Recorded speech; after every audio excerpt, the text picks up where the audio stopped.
Welcome to Rational Scale Modelling. This is part 8 of Gary's Models VH34D Marine 1. Scale is 1 to 48. In this part, I'm going to be concentrating on putting some of the detailing work on the fuselage. So all the little photo etch parts and things like that. So let's jump into this and see how well I get on. So to begin with, I've left this overnight to dry, and I'm going to be taking off the masking tape now to see how well I got on. And it's coming off okay. There's not any paint bleed. There might be a tiny little bit that just encroached on the white, and I mean a tiny bit. But apart from that, everything looks to be fine. So I'll just touch up the little tiny bit of paint bleed. It's really not that much at all, just one little dot really. And I believe there's a decal that might go over the part that has had a bit of paint bleed, but maybe just on the edge. So it's wise just to repaint it anyway. So it's now to put on all the radiator vents and that, and these are all photo etch parts. There's quite a few of them to do, and they're all going on with using white glue, so I don't really have to worry about taking the paint off the areas because the white glue will stick to it. But the drawback is the white glue does take quite a while to dry. And as always, I've dry fitted these before I put them on. These ones required a slight bend to fit the contour of the nose. I just bent that with my fingers. There was no tool required just to get it into shape. These are the four actually put on are the two main ones. It comes in two parts. There is meant to be a seam in between them, seemingly. And then there's a couple of side ones, various in size and shape. But the main large one, when I was looking at the painting instructions, and that it was suggesting that they should be painted with the hull colour. But I've painted them in Hobbies H76 burnt iron. I just like the look of them in the sort of metal-y colour. Whether that's right or wrong, I don't know, but these things I generally go with my gut. I happen to like the look of it, so that's all that counts.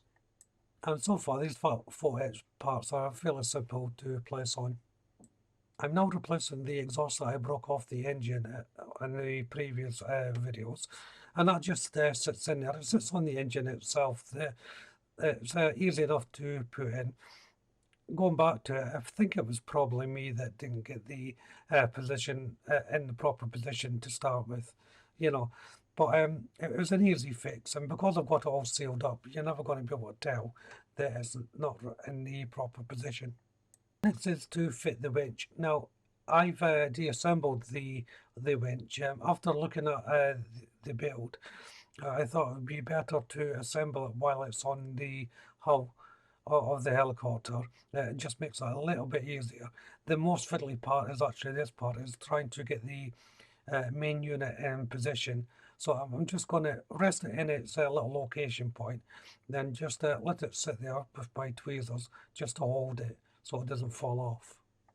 It was quite tricky to do.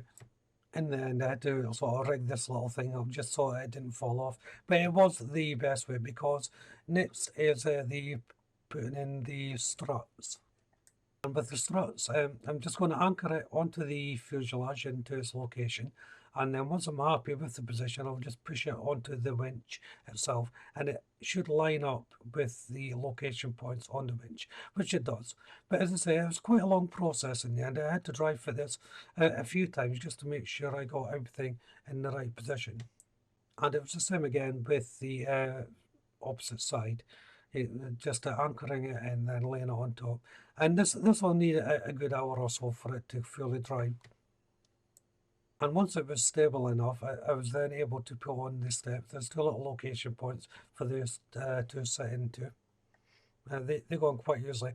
The bottom run just popped off there. Also, I didn't put enough glue on there, so I'm just going to add a little bit of super glue to hold it on. Now, generally, I don't use super glue for PVA part, 4H part, sorry, nowadays. I used to use it all the time, but I learned that white glue was a better substitute.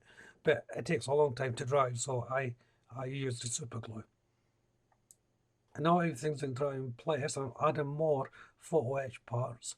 This just sits at the bottom of the strut here, and this is going to be one of the housing covers for the landing gear strut.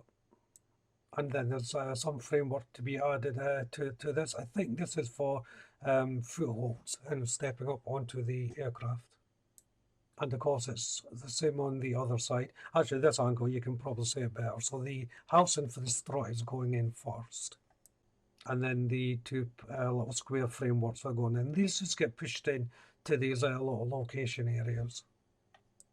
Next to the cable to go. Now this only goes on this one side according to the instructions. There is another one for the opposite side, but the instructions don't detail that, so I assume it doesn't go on. And then I'll just paint the unpainted areas with Mr. Hobby H340 field green.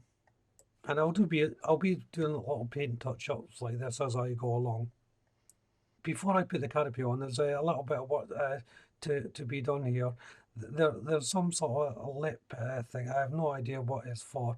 It goes in front of the canopy, so I had to scrape off some of the paint to make sure I get the best bond possible before adding it on. As you can see, it's this little curved piece that goes on. Next is the side door. Now I was debating whether this should be closed or not, but I put quite a bit of work into the interior, so I'd like a bit of that shown. So I've decided to place it on the outside. Now this is just held together with white glue, so again the drying time comes into a factor. But I'm using the white glue because I didn't want to scrape off the paint and damage an area that would be shown, and I would have to repaint the whole thing. And once that was done, as you can see, I'm applying the glue to the cockpit area. And as always, for that I'm using micro crystal clear. As I keep on saying, this prevents fogging of the canopy. If you don't have micro crystal clear, normal PVA glue will do. But just don't put on as liberal with it, because sometimes that can stain yellow, especially on a white background. And it's time to put on the canopy, and I've tried fit this canopy countless of times, so I know exactly how it's going to behave and how much pressure I have to place on to get everything fit. It is a very tight fit. In fact, it's an excellent fit. And I've got to say that this kit really, fit-wise, is really good. The nose cone, as I said, is probably my fault, but I'm not too worried about it. Overall, it's been excellent. So on top of where the rotor sits, there's a couple of 4H parts to go on for the vented area. These are just 4 little parts, as you can see there. I'm just putting them on now. Various shapes and sizes go on, but they sit right into the housing perfectly. And then I'm going back to Mr. Hobby 340 field green to paint the struts for the landing gear. And I thought I would do this now while everything is in the drying process.